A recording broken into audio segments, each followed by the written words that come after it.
So the idea of tonight is to give you a chance to ask me questions about raising the precept. And obviously, I can see some faces I know. Normally, I go out in public. We do online consultations, and we go out to the public, and I meet the public, often over nearly 1,000 people a year in supermarkets or shopping centres or public places. But we can't do that this year, so we're doing this instead. And that's why we're doing it, and I hope it goes okay. We've had loads of questions put in. I think I've got 8, so I'll go through those 8 and then we'll go to questions from all of you, if that's okay. When we get to the questions bit, I don't know how many of you are used to using Teams. If you look at the top of your screen near the top right, there's a hand, and if you click on that hand, that tells me that you want to ask a question. So that's how we're going to do it. Otherwise, it does become a bit of a mess. So when I've done the questions that we've already had submitted, please put your hand up, and I'll try and do it in order. The other thing to bear in mind, if you're not used to Teams, is there is a box. Or I'll just let someone else in. There's a box next to the hand, which is some script with a little red mark on it. That is what we call the dialogue box, and in there, every time I read a question, Conrad from my team will put that question in the dialogue box so you can refresh your memory as to what the question was.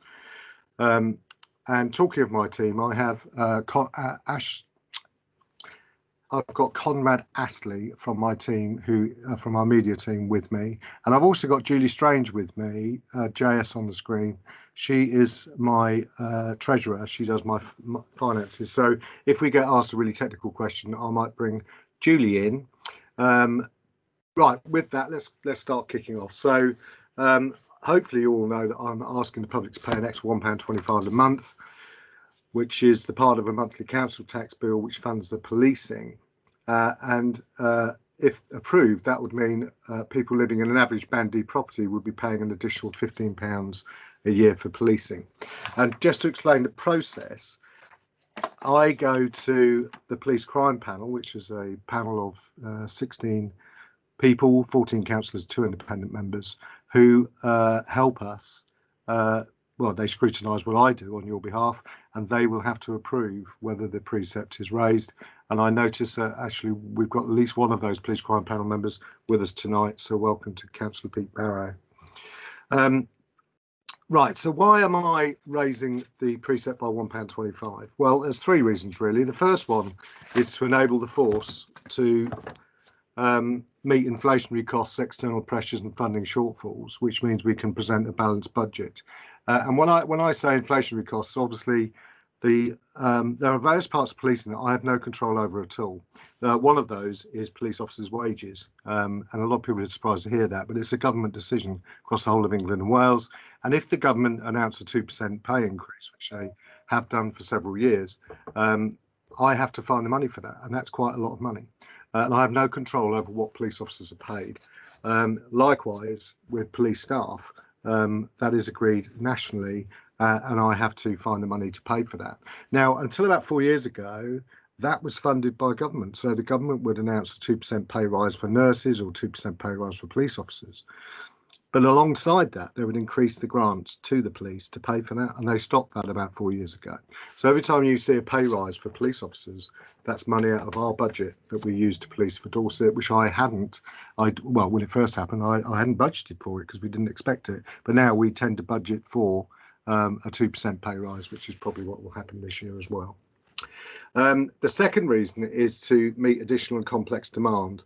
And it won't surprise any of you on this call, because we're all spending our life behind a Zoom camera or a Teams camera, that the public are reacting very badly to the second and third lockdown. And what we're seeing nationally and locally is complex cases of people being unwell. So we're seeing an increase in mental health demand nationally and locally. But worryingly, the acuity of those cases, in other words, the seriousness of those cases, is considerable, and they are very complex, and that is adding to the demand that police are dealing with. The other thing I'm trying to plan for in the future, and I'm sure we'll talk about this when we go to questions, is to my knowledge, we have now got 22,000 more unemployed people in Dorset than this time last year, and unemployment does breed acquisitive crime. And every time we have a national recession, and I'm sure we're going into a recession, if not a double dip recession, acquisitive crime does increase. Of course it does, because people haven't got any money because they're out of work. So we have to anticipate that demand as well. And then the third thing is to recruit more police officers. Now, I want to just explain what the government uplift is and what we're actually doing.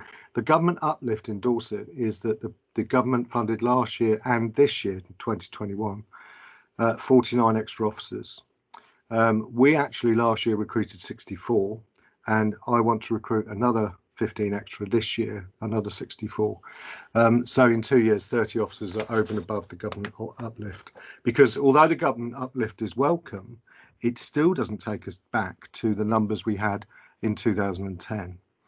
Because obviously, I'm sure most of you are aware, tens of thousands of police officers have been lost across this country in the 9 years of recession. And although the 20,000 helps go towards the numbers, it doesn't meet the numbers we used to have. And then what are we going to do with those officers? Well, the reason I want the extra officers is to deal with extra demand in certain areas. So the first one is antisocial behaviour. I am a politician. I listen to the public, and the public clearly are concerned about an increase in antisocial behaviour. And the Chief Constable and I are discussing a antisocial behaviour task force to try and reduce the amount of antisocial behaviour in our county. The second is to enhance our county lines team. I'm not going to, this time last year, I would have explained what county lines is, but I think most of you now know what county lines is. It's people coming up the big cities, Manchester, Liverpool, London, and bringing drug dealing into our towns and targeting vulnerable people in our towns. We're also building a dedicated vulnerability capability for Dorset Police, and we're establishing a new missing persons team. And the reason for that is that missing people are becoming more and more complex as to why they're going missing. And they again are a huge demand, not just on policing, but on other agencies. And we need to get better at finding missing people quicker, and to try and deal with the repeat people who constantly go missing, hence the need for a missing persons team. We also want to increase contact management resources and accelerate the development of the police cadet scheme and the bobby van scheme, which is a scheme that turns out to people who've been burgled and helps them stop being vulnerable for a second occasion. I'm very well spoken for 7 or 8 minutes already, and we haven't had a question yet, so I'm going to go straight into a question. So the first one comes from Colin Beck, who says, what exactly is the enhanced service that Mr. Underhill is going to give us with £1.25 a month? So largely, Colin, that will be an increase in police numbers, the extra 15 officers I've just mentioned. But also, we are making real improvements in how we answer 999 and 101 inquiries, and we want to ensure that that is maintained this year, particularly because of COVID. We also want to invest in new technologies to meet demand and keep up to date. And one thing that COVID's taught us, COVID's an awful thing, and I lost a close friend to COVID last week, who was only my age. Awful thing, but there are some positives coming out of this awful pandemic. One is the way that public sector people are working. You will have seen on the news, I've no doubt, that police officers and various other public sector organisations, a lot of these staff are now working from home. And that is increasing productivity, reducing travelling and helping save our planet. So that's a good example of how the estate strategy for Dorset Police has forever changed, I suspect, because of COVID. And the other is that we had to very quickly get more IT to our officers so that they could work remotely and our staff could work remotely. And both those things have expedited because of the pandemic. We also want to increase that IT capability, and that would be some of the money that I'm asking you to provide. The second question comes from Lee. I see Lee's online. How much in total will £1.25 realise? Will it all be spent on frontline policing, or will some of it be diverted to administration? What exactly will the total amount buy, i.e. what will Dorset residents get for their money? Okay, so £1.25 generates £4.3 million, a large proportion of which goes towards the funding pressures across the whole budget, pay and inflation. And I didn't mention inflation earlier. I've mentioned the pay rises that the government issue, which have historically been 2% for the last 3 years. But actually, we have inflation too, and that isn't my budget from government isn't inflation proof. So we're still left with 1.6 million. Once we paid all the bills, the pay increases, and the inflation, and other issues I'll talk about later, like the costs of COVID, we're left with 1.6 million, which will be focused on growth areas, i.e. the 15 COPs or the enhancements I've just mentioned. And we do want to improve our contact management performance. We want to recruit additional officers to what the government are offering us, and we want to invest in priority areas of vulnerability. To answer your question, Lee, none of that planned money and none of that growth, to my knowledge, because obviously it's Chief Constable decision, it's an operational policing decision, but to my knowledge, none of that is planned on backroom administration. And I hope that answers that question for you. The third one, sorry for moving paper around, but I'm comparing my own meeting, so I have to keep moving around to get the questions. The third question is something we hear quite a lot. We're being asked to pay more in the Precept last year. What was the money spent on last year? So we paid more last year. What was money spent on? And again, it sounds like a record getting stuck, but actually the way that government has funded Dorset in the last 5 years has changed dramatically, because government funding hasn't increased, local taxation has, and you've seen that in your council tax bills. And it isn't just for policing, actually, it's for local authorities as well. So about 4 or 5 years ago, the government said, we're going to keep the same grant you've got this year and give it to you next year.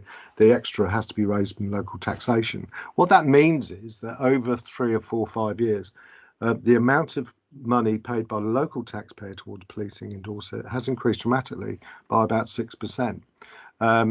And it also means that when we raise the Precept, we have to then justify what we spent it on, obviously. So apart from the unavoidable costs of paying inflation, which we are having every year at the moment, then we did this with last year's money. We implemented Storm. Storm is a software package that all other police forces in the southwest have except Dorset. We were probably 3 or 4 years overdue in implementing Storm, a massive piece of software that has changed the way we answer and work in our control rooms. So that was paid for by last year's Precept rise. The second was Ferndown. I'm not sure where the people on the screen live, but Ferndown has been a bit of a dilemma to me as a police crime commissioner, because during the severest cuts in 2015, it was decided to sell Ferndown, but then we couldn't sell it, and there was lots of umming and ahhing about people wanted to buy part of the building but not the whole building, and it didn't get sold, which actually was rather a blessing when we got our increase in uplift from the government. But we did need to refurbish it, and we did that this year. The Bobby van I've mentioned earlier was paid for by last year's Precept increase. And something that's really important for victims, we introduced digital statement taking and signing as a result of the investment we received through the Precept increase. We introduced a joint response unit in Bournemouth with South West Ambulance to deal with mental health issues. And we launched, after 2 years of planning with the Ministry of Justice, vulnerability lawyers to assist us with our victims in their courts. And then lastly, we funded, and we were the first in the country to fund it, an online driver awareness course, which has actually paid massive dividends with COVID, because people couldn't travel to go to a driver awareness course. Right, so we're about halfway through the questions, you'll be glad to know, so we should still have at least half an hour for other questions. I'm now going to Sherborne, where Tony Miffin wants to know, as Dorset Police had the resources last year to take forward an investigation into the whereabouts of a person reported missing after 30 years, I cannot see how any increase in Precept is warranted. Indeed, I think a reduction in the Precept should be considered, as the police obviously don't have enough work to occupy their time productively. So with respect, Tony, I don't know you, but if that person who disappeared 30 years ago was your father, your brother, or your son, you would probably have a different view to that question. I certainly have one, which is that actually the family of that missing person deserve closure. I don't know about this case, and I'm not able to talk about specific operational incidents, but as an ex-murder detective, why wouldn't you try and solve a missing case that's lasted 30 years to give closure to the family? But anyway, I can tell you it isn't true the police don't have enough to do. Demand has risen exponentially in the last 3 years.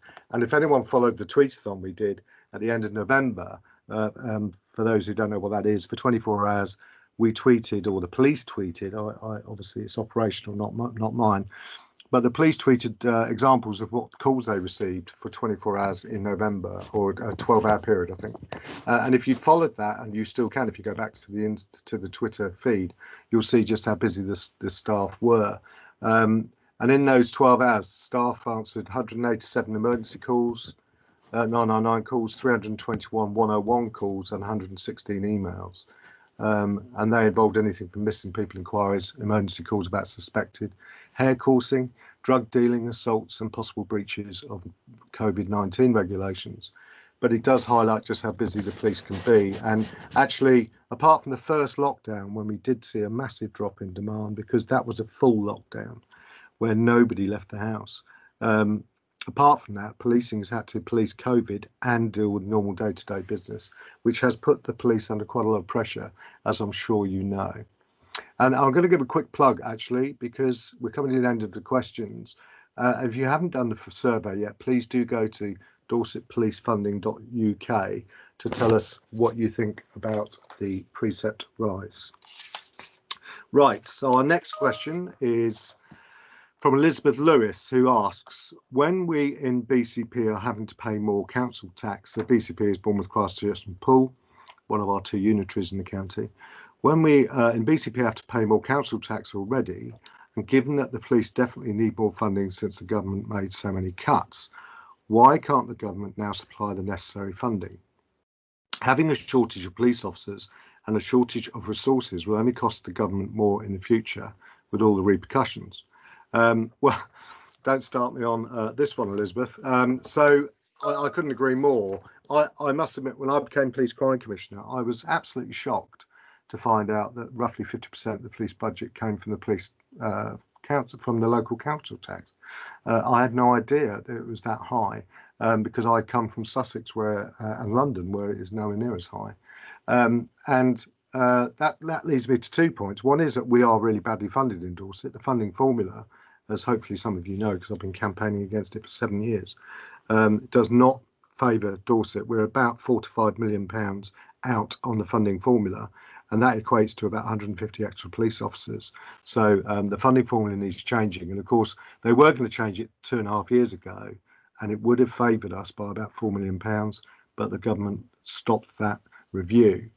The second thing is that I don't agree with the council tax paying for policing. What you're going to get if we keep doing this, I've already said to you that our proportion of police budget paid for by the communities has gone up by about 6% in 5 years. What you're ultimately going to end up with, if the local taxpayer pays the police bill, is what you have in America, which is a poor county, a poor area has a poor police force because there's not enough tax being paid to pay for it. And a rich community such as Los Angeles will have a fantastic police force because everybody there has a lot of money. It's a really worrying development I don't agree with. I do think that central funding is still your tax. You pay income tax which goes to the Treasury. If it came from the Treasury, it would stop this disparity where poor communities get less policing. Anyway, going back to Elizabeth's point, when I get the Precept survey, and I've just told you where to go, Dorset Police Funding UK.uk, we get loads of comments made by the public, and last year I think we had over 2,000 comments, and the highest comment by far, apart from get rid of police crime commissioners, because we get that every year, was why don't the government pay for this? Why am I paying for it in my local tax? I'm not the only person who feels this. It comes through loud and clear in every survey we do, and I thank Elizabeth for that question because I have to agree with it. And then we go on to another question. Doesn't Dorset Police need to cut its coat according to its cloth and become more efficient? That's a really good question. And a fair question too. Why would I be looking to increase your tax when we have 22,000 more unemployed and we're all fighting COVID and people are really worried about their jobs. Totally and utterly fair question. Okay, so my answer to that is this. We've been cutting our cloth in Dorset Police. We've been cutting our cloth in public sector since 2010. You can only cut your cloth so far. Otherwise, you're not wearing a coat, you're wearing a pair of underpants. And frankly, after 9 years, there isn't much meat left on the bone that we can cut. So I'll give you an example. We have saved £42 million in efficiencies since 2010. That's an enormous amount of money. That's also an enormous amount of police officers and police staff who left the organisation because of that. And obviously most of that was investing in new technology or finding efficiencies in backroom, etc. And if you look at what the Her Majesty's Inspectorate of Police and Fire say, you don't just have to listen to me. Go on their website and look at Dorset's reviews.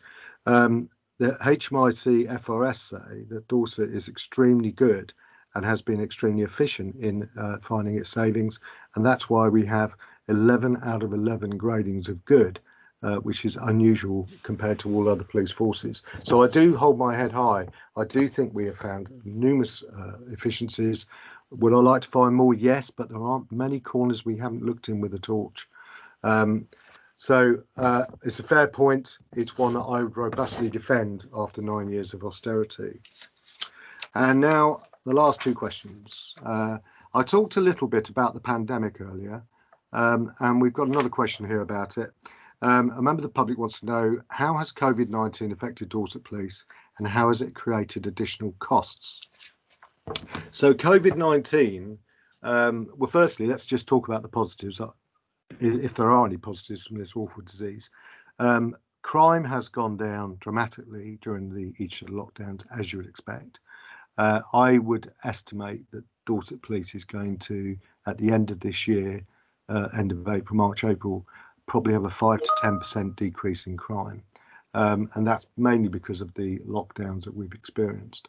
But not all crime's gone down, of course. Don't forget that, I'm not sure if you're aware of this, COVID-19 reports, of which we received many, are classed as antisocial behaviour.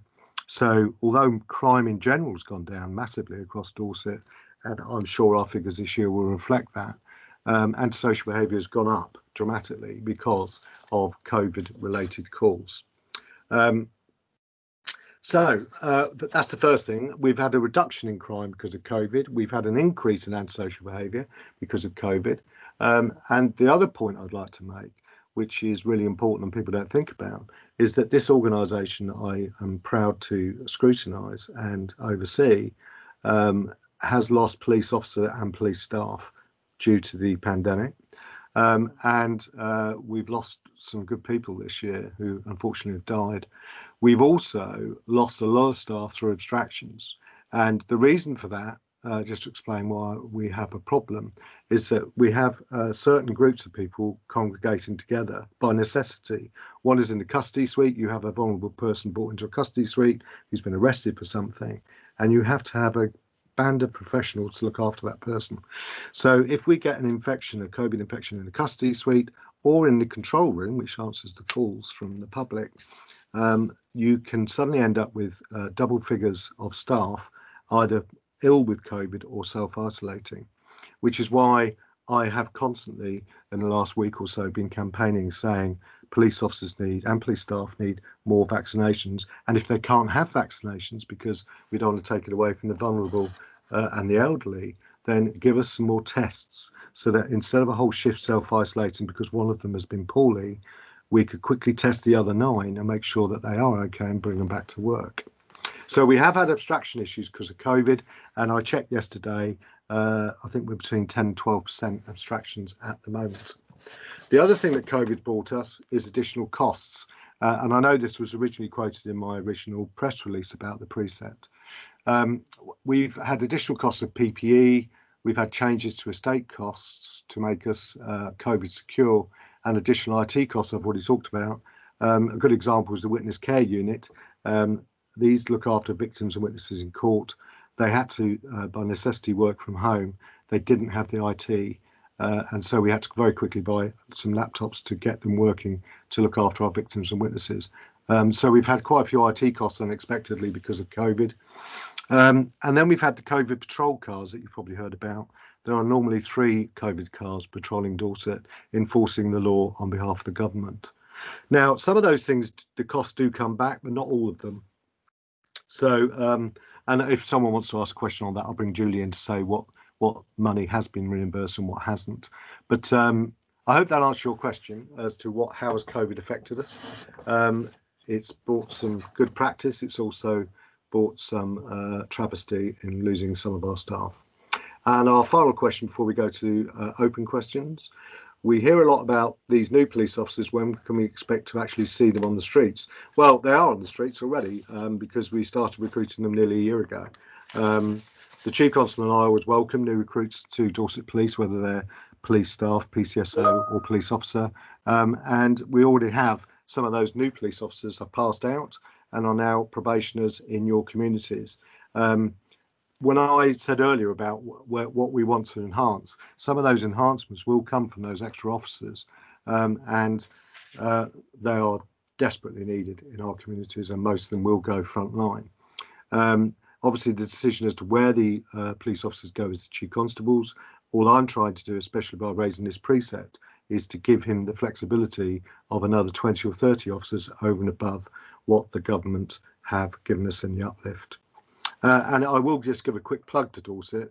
The problem with the government opening the floodgates saying let's have 20,000 new cops is that actually you could run out of people to recruit because everybody's applying for the same jobs.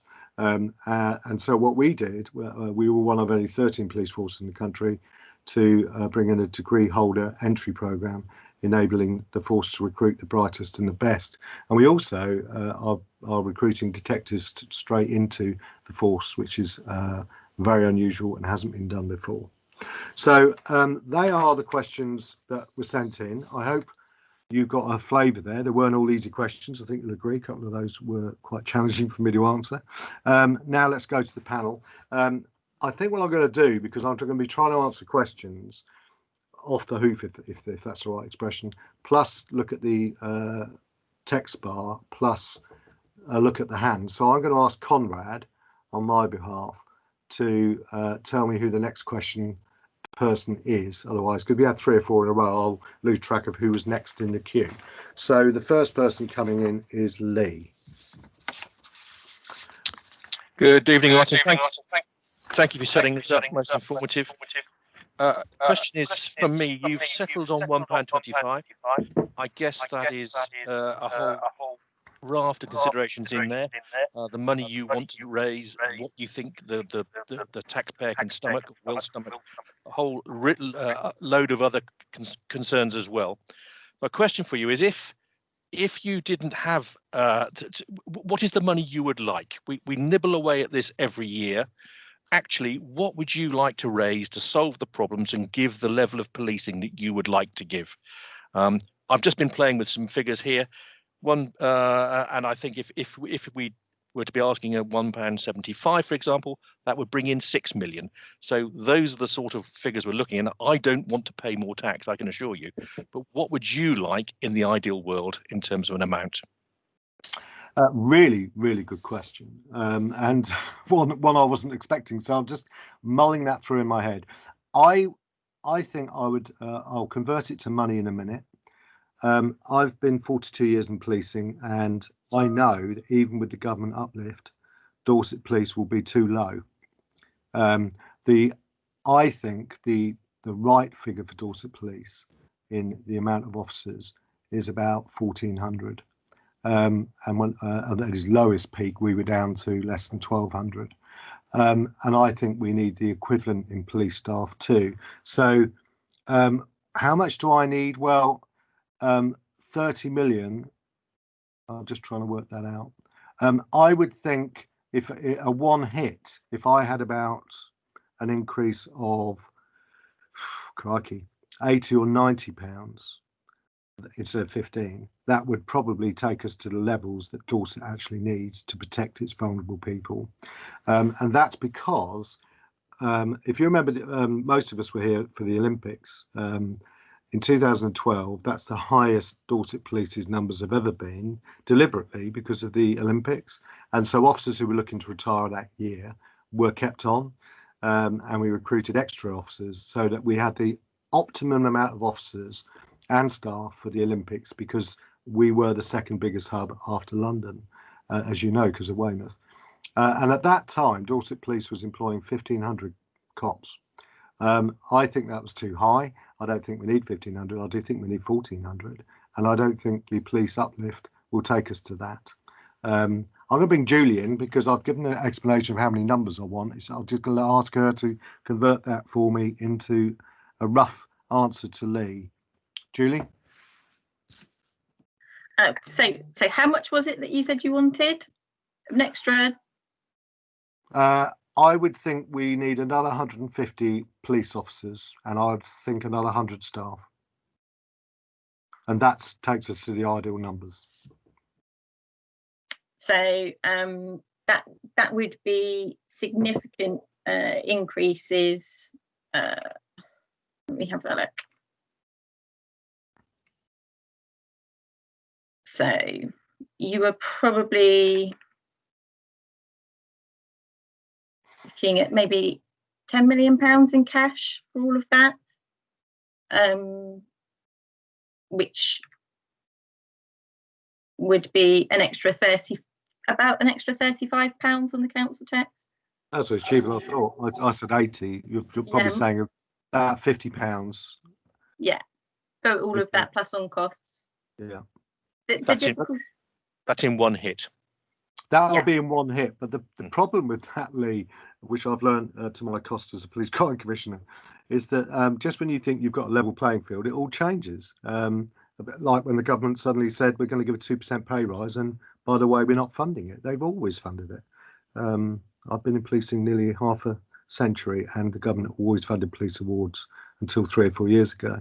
So what I find depressing, to answer your question, is we think we've established that if I raise the precept by £50, not 15, in one hit, Dorset would reach the numbers it needs to keep everyone safe and be an outstanding police force. But as soon as we do that, and I level the playing field and say to people, no more tax needed, we're right where we need to be, something will change. And I find that quite frustrating. Thank you. Okay, who's our next question? Have we got any more questions? Blimey, I'm not getting away without any questions. Let's just look in the... Good evening, Martyn. Dialogue bar. Sorry, who's that? I can't hear you. Who's that? It's Mike Short. How are you? Hello, Mike. What would be the impact if you did not raise the precept? So that's a really good question. If we didn't raise the precept, we would have a shortage of... Julie, just remind me, what would... is that 4 million? How much would we be short if we didn't have £15? That's £4.3 million. So £4.3 million, that would equate to... It would affect the capital spending, it would affect the revenue spending, it would stop the recruitment of probably, well, at least the 15 officers I've just talked about. It would also stop some of the innovation that actually delivers the best bits for the public and for the victims and witnesses. I have to say, Lee said earlier, and I'm not diverting from the question, but they link together. Lee said in his question, I see you've settled at £15 for all the reasons that must be behind that. Actually, the government set that limit and said you will raise by 15. And I get really frustrated that in a democracy, the idea of police crime commissioners was that the local police crime commissioner would set the tax at the level that the public wanted and would provide the services that the public wanted. And of course, it hasn't happened like that because central government have such a big role. And actually, there is no democracy going on here. I said this morning to the police crime panel, in the sense that the Treasury has said to me, you can raise by £15. You can't raise by 25, which is what you probably need. You're going to raise by 15. And we're going to announce that the funding's been given to policing. And if you choose not to raise by 15, you'll have to answer that to your public. That's democracy the wrong way around in my head. And I'm not keen on local taxation paying for policing anyway, but when the government tell us what to charge and then claim the credit for it, which is what effectively they do, it is democracy the wrong way around for me. To answer Mike's question bluntly, if we don't get that money, we'll still produce a balanced budget. We'll have less police officers on the street, less technology that we need, and I would expect victims and witnesses would get a worse service. Should we go to Councillor Peter Barrow now? Yes, Peter. Being as sort of questions that are core to this meeting seem to have dried up a bit, if I could take a slightly off piste. I'm also on the Fire Authority, and if you look across the country, there are so many variations of Fire Authority governance, and some of which obviously the PCCs are involved with as well. And your point about this massive transfer of central government spending onto local council taxpayers, being as you're coming towards the end of your time, if you had a blank sheet of paper, how would you go about actually designing emergency service delivery? And when you're talking about, ambulance, fire, police, Coast Guard, I mean, would you see scope for something really radical? Well, some people call me radical. I wouldn't say it's radical. I've always said, it's interesting actually, because the way forward has just been announced by government in relation to fraud. The government, 1 in 3 crimes now are fraud related, and the government has just announced that the approach to fraud will be a regional approach. 9 different areas will deal with fraud in the same way, and the regional organised crime units will be the triage for the southwest, for example, in relation to fraud. That is the way I think policing is going to go. Really good question from Peter, because for those members of the public listening, we have 3 different systems. We have a Southwest Ambulance Service. So people probably know the population of the Southwest is virtually the same as Scotland. We have about 5 million people in the Southwest. We have 1 ambulance service that covers that whole area. And then we have 5 different police forces, and we have 5 different fire services.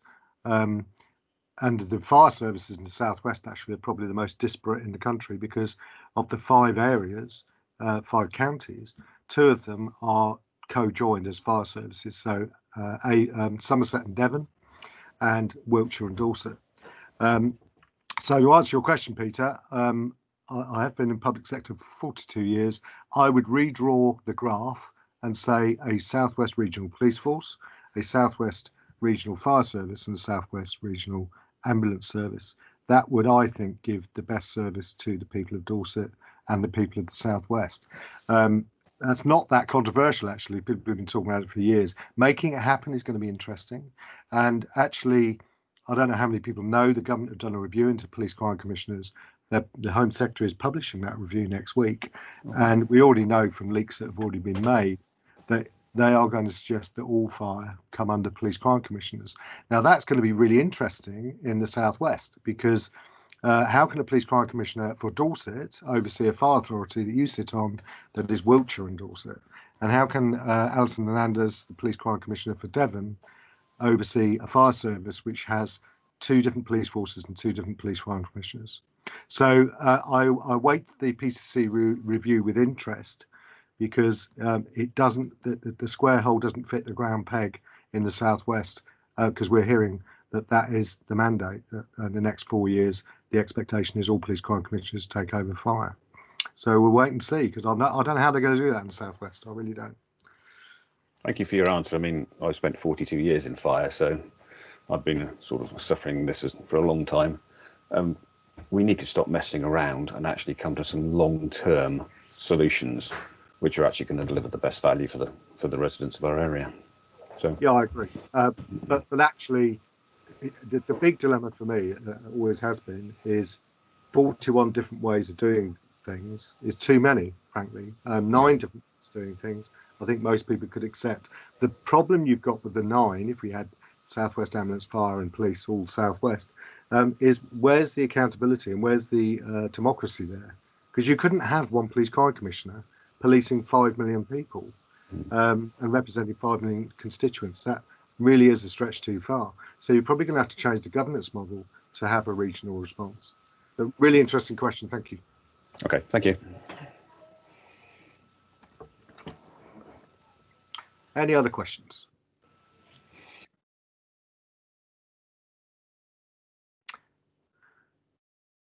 I'm just looking if there's anything in the bar. No, there's not. Oh, Les, you've got your hand up. Evening, Commissioner. Interesting, the £1.25, just a question for you. £15 a year for most people is not a lot of money. In the current climate, when people are looking for free school meals, can't afford their iPads and their laptops for their children's education, they've lost their job, £15 could be a mountain to them to afford. What's your thoughts on that? Two thoughts, really. One, sadly, the government give me the right to, well, I say the right, give me the ability to look to raise Precept, but they don't give me the power to look at how that affects communities. That is done by different people, clearly. Going back to the point you just made, my son is on income support. If you can't afford school meals and if you can't afford to clothe your children, you would be on benefits, and that means you won't be paying council tax. It's paid for you. But frankly, I have no mechanism to assess how people can pay. I know from the comments coming in on my social media streams and my Precept survey, and I know because of who I am, and I've been doing this job for 9 years, this is probably the toughest tax increase that we're ever going to see. I get that. I totally get that. I am deeply worried about our local and our national economy, and I do think we're looking at a double-dip recession, and I think unemployment is going to go up, up, up. And that is a really big issue. But frankly, I'm not in a position to assess or decide on how people can afford to pay. You're right. You said £15 isn't a lot of money to most people. That's a lot of money to most people. It's a lot of money to me, because the other problem with this Precept rise is that my Precept rise hits the public on the same day as the fire and the local authority. And I don't want to put Peter in a difficult position because they haven't announced yet, I don't think. But I'm sure because of what's happened, you will see Precepts rise across the piece. So it's not £15 a year. It's probably going to be £100 a year when you add on local authority and fire. But drilling down directly into your question, it's a fair question to ask. But if you can't afford school meals or to clothe your children, you would be on benefits, and that means you're not paying council tax. It's probably the families that are just above that limit that are going to struggle with that. Those are on the minimum wages and have just kept their job and so on. But yeah, no. I do get that.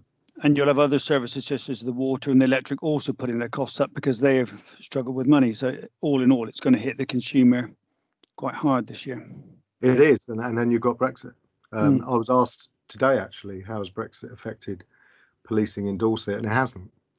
But one thing you can see just by turning your TV on, particularly when you're looking at Northern Ireland, is Brexit could cost the average household more money because it's costing more to import vegetables and basic ingredients from Europe.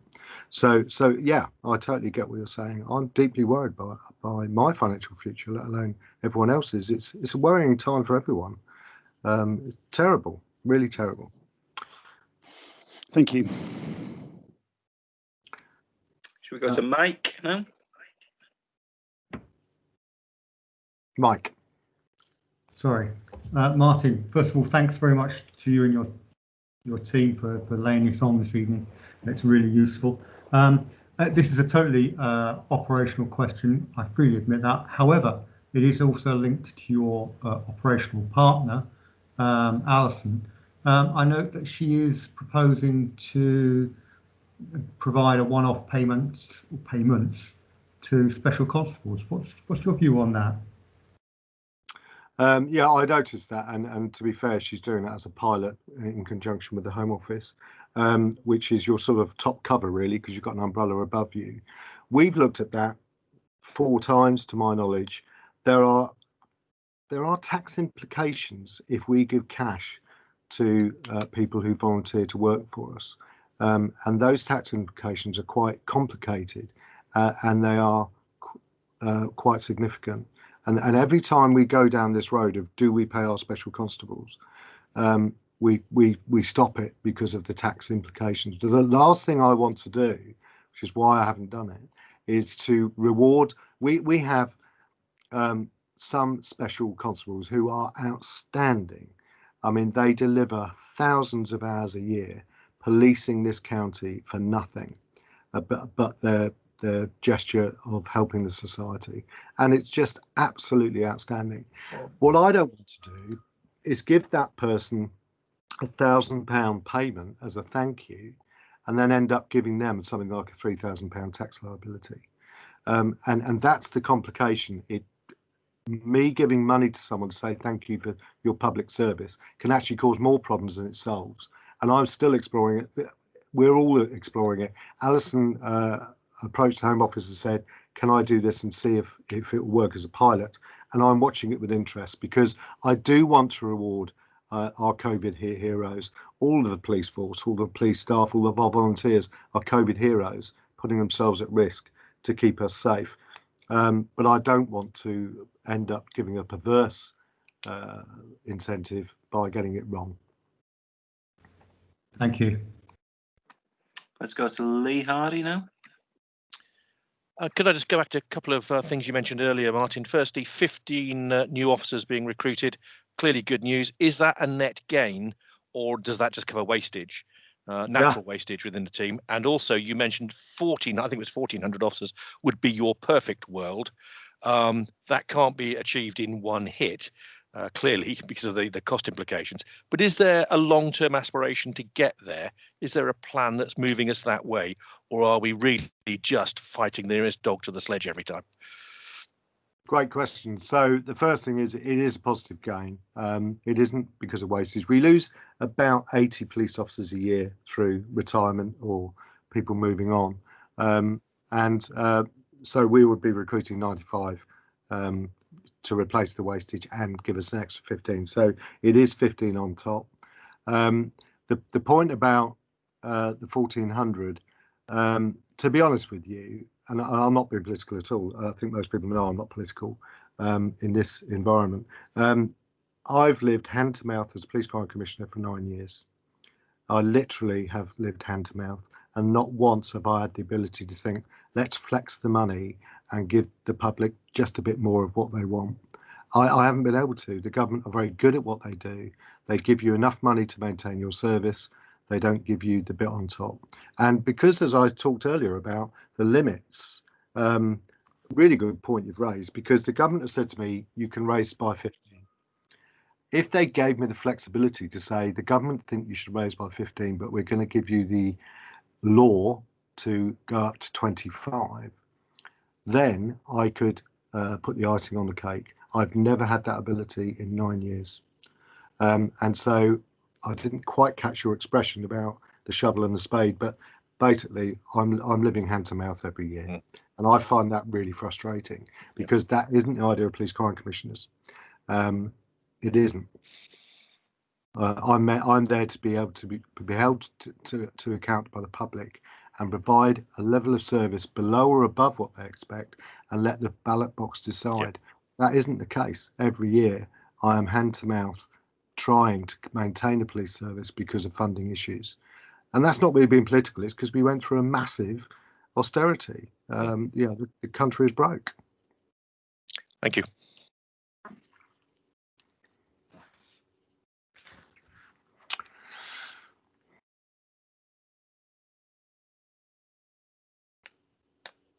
Any more questions? I see Celia on the screen. Celia, have you got any questions for me? Oh, you're on mute. Sorry, I can't hear you. But thank you for joining us anyway.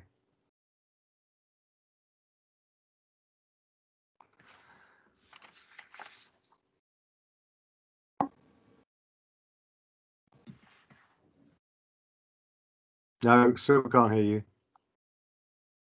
Who's that? Ah, there you go. Hello. I got it. Right. Sorry, I didn't bring any questions. I thought I'd listen to what you all had to say and think about it afterwards. No, well, thank you for joining us. I just Yeah, thought I'm afraid Mary's not joining in so much these days, so I'm sort of keeping her posted. Okay, well, give her our regards. Thank you. Thanks. Right, if we haven't got any more questions, we're due to finish in 7 minutes, but I'll probably end us early so we can all catch Coronation Street. And Conrad's just reminded me, of course, please do fill in dorsetpolicefunding.uk if you haven't done so already, and tell us what you think about the precept. And really important point, the free text box at the end. I do read every one.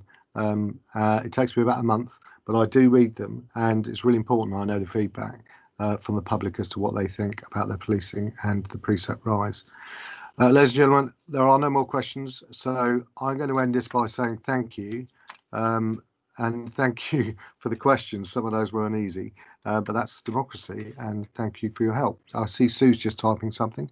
Have I forgotten to say something before I disappear? No, not at all. I was just going to thank all the participants for joining us this evening, that's all. Brilliant. Thanks, everybody, and stay safe out there, and don't give up hope. We are getting there. Thank you. Good night.